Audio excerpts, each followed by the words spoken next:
पुराने वक्तों की बात है। बगदाद के किसी गांव में एक गरीब लकड़हारा रहता था जिसका नाम इब्राहिम था। वो दिन बहर जंगल में लकड़ियां काटता और शाम को थोड़े पैसों के एवज बाजार में बेच देता। उसके हालात बहुत खराब थे। कई दिन उसे फाकों में गुजारने पड़ते, लेकिन वो हमेशा हलाल रोजी को तरजीह देता था। इब्राहिम का चेहरा हमेशा पुरसुकून रहता और वो अपने हालात पर सब्र रखता। उसका छोटा सा कच्चा घर था जहां सिर्फ उसकी बीमार मां रहती थी जो चलने से कासिर थी। इब्राहिम रोज शाम को वापस आकर मां के पांव दबाता और उसके लिए सादा खाना जैसे उबली सब्जी या रोटी तैयार करता। मां उसे अक्सर कहती, बेटा, तुम जो सब्र और मेहनत करते हो, अल्लाह जरूर तुम्हें इसका बदला देगा। एक दिन जब वो जंगल में लकड़ियां काट रहा था तो उसे मिट्टी में एक चमकती हुई चीज दिखाई दी। करीब जाकर देखा तो वो एक बड़ा चमकता हुआ हार था। इब्राहिम को बहुत हैरत हुई, मगर फौरन उसके दिल में ईमान बेदार हो गया। उसने दिल में सोचा, ये चीज मेरी नहीं है और जो चीज मेरी नहीं होती उस पर मेरा हक नहीं बनता। उसका इरादा था कि ये इमाम मस्जिद के हवाले कर देगा। शायद ये किसी शख्स का गुम हो गया है। उसी शाम जब वो घर आया, मां की हालत और खराब हो चुकी थी। दवा लाने के पैसे नहीं थे और उसकी जेब खाली थी। अब इब्राहिम के पास सिर्फ वही सोने का हार बचा था। उसकी मां तेज बुखार में जल रही थी, चेहरा पहला पड़ चुका था और सांस आहिस्ता हो गई थी। घर के कोने में एक पुराना चिराग जल रहा था और इब्राहिम अपनी मां का पसीना साफ कर रहा था। उसकी आंखों में आंसू थे। एक तरफ मां की बिगड़ती तबीयत और दूसरी तरफ बैग में रखा सोने का हार।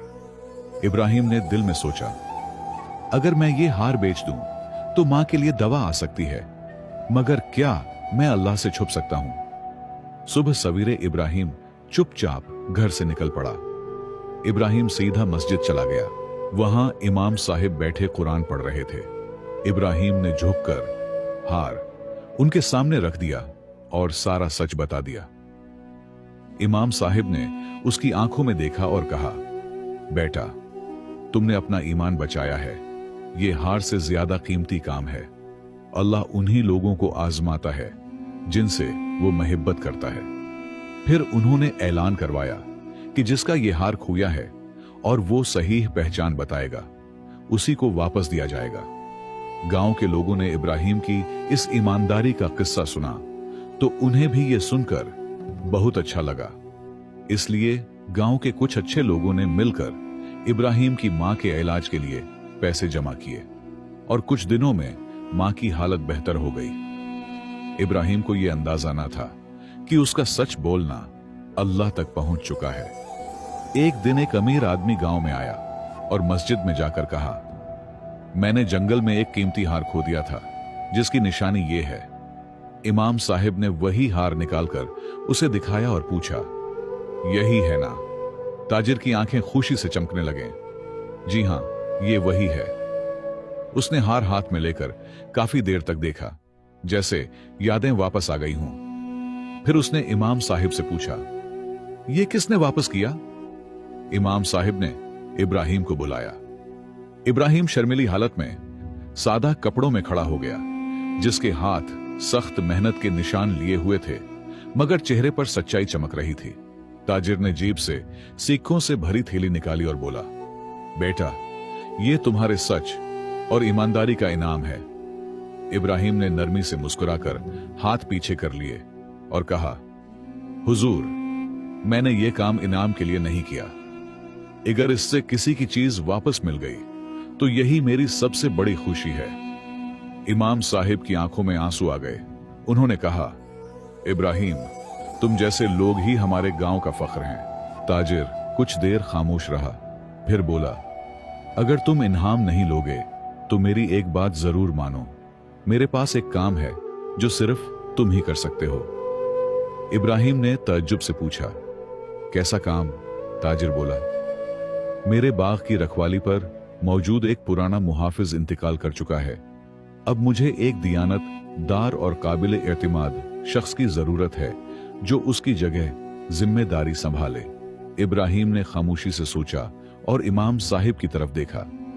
इमाम साहिब बोले, तुम्हें काम करने की आदत है और सब्र तुम्हारी खूबी है बेटा, ये मौका भी अल्लाह ने दिया है, इसे कबूल करो। इब्राहिम ने उस बड़े बाग की जिम्मेदारी ले ली। ये कोई छोटा सा बाग नहीं, बल्कि शहर से बाहर एक वसीओ अरीज जमीन का टुकड़ा था जिसमें बहुत सारे दरख्त थे। इब्राहिम रोज सुबह नमाज के बाद वहां पहुंच जाता, पौधों को पानी देता, घास फूस साफ करता और शाम तक मेहनत करता रहता। लेकिन गांव और शहर के लोग उसे हैरत से देखते। अरे, वही लकड़ियां काटने वाला अब किसी मालदार के बाग में काम कर रहा है, लगता है इसकी किस्मत जाग गई है। बाज लोगों ने हसद में ताने भी दिए, कितना सीधा बनता था और अब देखो कहां जा पहुंचा। लेकिन इब्राहिम ने किसी भी बात का कोई जवाब न दिया। वो अक्सर एक ही दुआ मांगा करता था, अल्लाह मुझे सब्र पर कायम रख, जो कुछ अता किया है उसमें खैर दे, और जो चीजें नहीं दें उनका लालच न डाल। कुछ ही महीनों में मालिक ने यह महसूस किया कि अब बाग से कोई चीज चोरी नहीं होती। पैदावार की देखभाल बेहतर हो चुकी है और मजदूर भी इब्राहिम को इज्जत से देखते हैं। एक दिन शाम को मालिक ने उसे पास बुलाया और कहा, तुम मेहनती ही नहीं, नेक दिल भी हो। मैं चाहता हूं कि तुम सब मजदूरों के निगरान बन जाओ, उनका ख्याल रखो और हिसाब किताब संभालो और मुझे हर दिन की खबर देते रहना। यह सुनकर इब्राहिम घबरा गया। लेकिन जनाब, मैं तो अनपढ़ हूं, मालिक ने मुस्कुराकर जवाब दिया। सच्चा ईमान ही सबसे बड़ी तालीम है। अब इब्राहिम तमाम मजदूरों का निगरान बन चुका था। उसकी जिम्मेदारी यह थी, रोजमर्रा के कामों की फहरिस्त बनाए और सब मजदूरों की उजरत मुकर्रर करके ताजिर तक पहुंचाए। मगर कुछ लोगों को यह तब्दीली पसंद न आई, खुसूसन जाबिर को, जो कई बरसों से बाग में काम कर रहा था मगर उसे कभी ओहदा नहीं मिला। अब उसने दूसरे मजदूरों के दिलों में शक डालना शुरू कर दिया। एक मामूली लकड़ हारा आकर हम सबका निगरान बन गया, अब पूरा हिसाब उसी के पास है, क्या पता हमारे पैसे ही न खा जाए। ये बातें आहिस्ता आहिस्ता मालिक तक भी जा पहुंचे। एक दिन मालिक ने इब्राहिम को बुलाया और पूछा, कुछ मजदूरों का कहना है कि तुम उनकी मजदूरी में से कुछ रोक लेते हो, क्या यह सच है? इब्राहिम का रंग पीला पड़ गया, आंखों में आंसू आ गए। लर्जती आवाज में बोला, जनाब, मेरी रोटी तो आज भी सादा और खशक है, मगर मैंने कभी अल्लाह से डरकर किसी का हक नहीं छीना। मालिक कुछ देर खामोश रहा, फिर बोला, ठीक है, कल से हिसाब में खुद है, देखूंगा। अगर तुम बेकसूर निकले तो मैं तुम्हें वो इज्जत दूंगा जो किसी को आज तक नहीं दी गई। जब इब्राहिम घर वापस आया तो मां के सामने बेइख्तियार रो पड़ा। अम्मी, जब सच बोलने वाला भी इल्जाम में आ जाए तो ये दुनिया कितनी तंग महसूस होती है। मां ने उसे प्यार से थपथपाया और नरमी से कहा, बेटा, जब अल्लाह किसी बंदे को बुलंदी देना चाहता है तो वो उसे सबसे पहले उसके ईमान को भी आजमाता है। तुम सिर्फ सब्र करो और खामोशी से अपनी राह पर कायम रहो। अगले दिन ताजिर ने खुद मजदूरों की तनख्वाह का हिसाब रखना शुरू किया। वो हर मजदूर से अलग अलग मिला और सवाल किए, तुमने कितने दिन काम किया? क्या तुम्हें पूरी उजरत मिली? क्या इब्राहिम ने कुछ रोक लिया था? मजदूरों में कुछ ऐसे भी थे जिन्होंने खुद इब्राहिम की दियानत देखी थी। उन्होंने साफ जवाब दिया, इब्राहिम जैसा ईमानदार शख्स हमने नहीं देखा। वो तो हमेशा पहले हमारी मजदूरी बांटता था और अपना हिस्सा बाद में लेता था। मगर कुछ मजदूर जाबिर के बहकावे में आ गए और झूठ मिलाकर शिकायतें करने लगे। कभी कभी उजरत देर से मिलती है। एक बार हिसाब में गड़बड़ हो गई थी। ऐसे अल्फाज जैसे कभी कभी और एक बार मालिक के दिल में शुकूक पैदा करने लगे। उसी शाम मालिक ने सबके सामने ऐलान किया, जब तक हकीकत पूरी तौर पर वाज़ेह ना हो, इब्राहिम को उसकी जिम्मेदारी से हटाया जाता है। इब्राहिम खामोशी से सुनता रहा, लेकिन उसने शिकायत न की। उसके ज़हन में बस एक ही बात थी कि अल्लाह चाहे मुझे किसी भी आजमाइश में डाल दे, मैं उसका नाम लेना फिर भी नहीं छोड़ूंगा और हर हाल में उसी पर भरोसा करूंगा। एक दिन ताजिर पुराने रजिस्टर की जांच पड़ताल कर रहा था, जिसमें लिखा था कि जाबिर बार बार तनख्वाह वक्त से पहले भी मांगता है, मगर पुराना निगरान उसके मतलिबात पूरे करता था।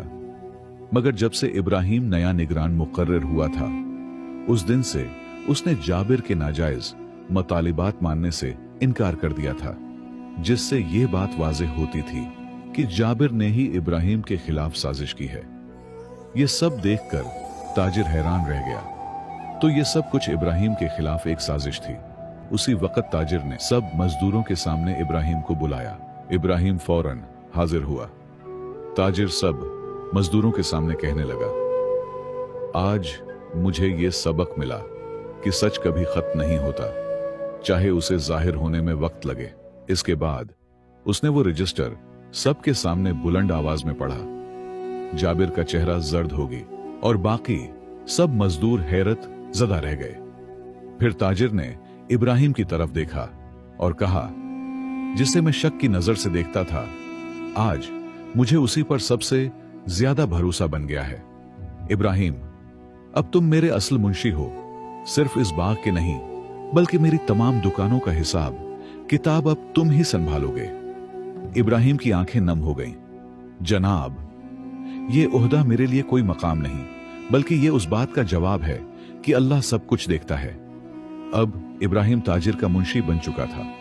वह बाग, दुकानें और गोदाम सबका हिसाब संभालता था।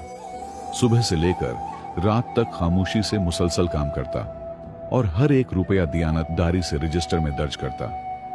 ताजिर को इब्राहिम की ईमानदारी पर इतना भरोसा हो चुका था कि अब वो खुद कुछ नहीं देखता था, बल्कि सिर्फ वही लिखा मान लेता जो इब्राहिम ने दर्ज किया होता।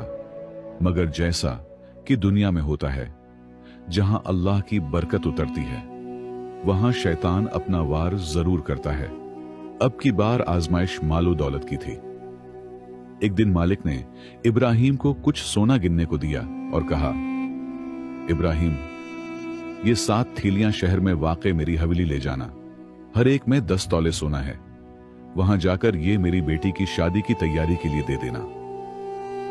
इब्राहिम ने थैलियां एक बड़े थैले में डाले और ऊंट पर लादकर काफिले के साथ रवाना हो गया। रास्ते में एक वीरान मोड़ पर काफिले के कुछ नौजवान उसके सामने आ गए और कहने लगे, भाई, अगर थोड़ा सा सोना निकाल लो तो किसी को क्या पता चलेगा। हराम तुम नहीं खाओगे, लेकिन हम तो ले सकते हैं, तुमसे सिर्फ खामोशी दरकार है। इब्राहिम का चेहरा सख्त हो गया। उसने ऊंट की लगाम जोर से खींची और कहा, जो एक बार अपना ईमान बेच देता है, फिर सारी जिंदगी अपनी ही नजरों में शर्मिंदा रहता है। रास्ता दिए दो।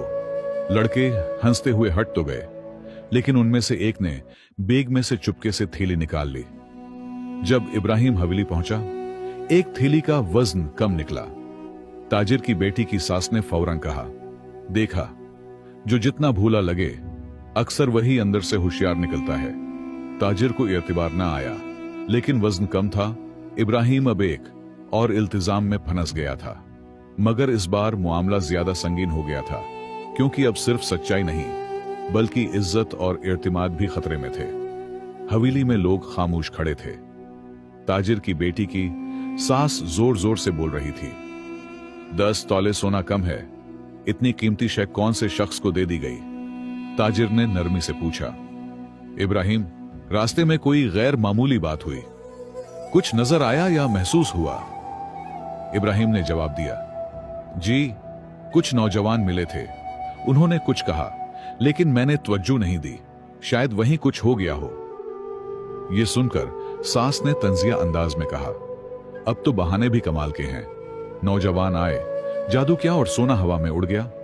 इब्राहिम खामोश रहा। उसी लम्हे ताजिर ने फैसला किया कि मैं खुद उस रास्ते पर जाऊंगा जहां से इब्राहिम वापस आया था, और जब तक असल हकीकत सामने ना आ जाए मैं कोई फैसला नहीं सुनाऊंगा। इसी लम्हे ताजिर अपने चंद मुलाजिमों के साथ जंगल के रास्ते पर निकला। एक मोड़ पर एक जहाड़ी के नीचे कुछ लड़के आपस में सोना बांट रहे थे।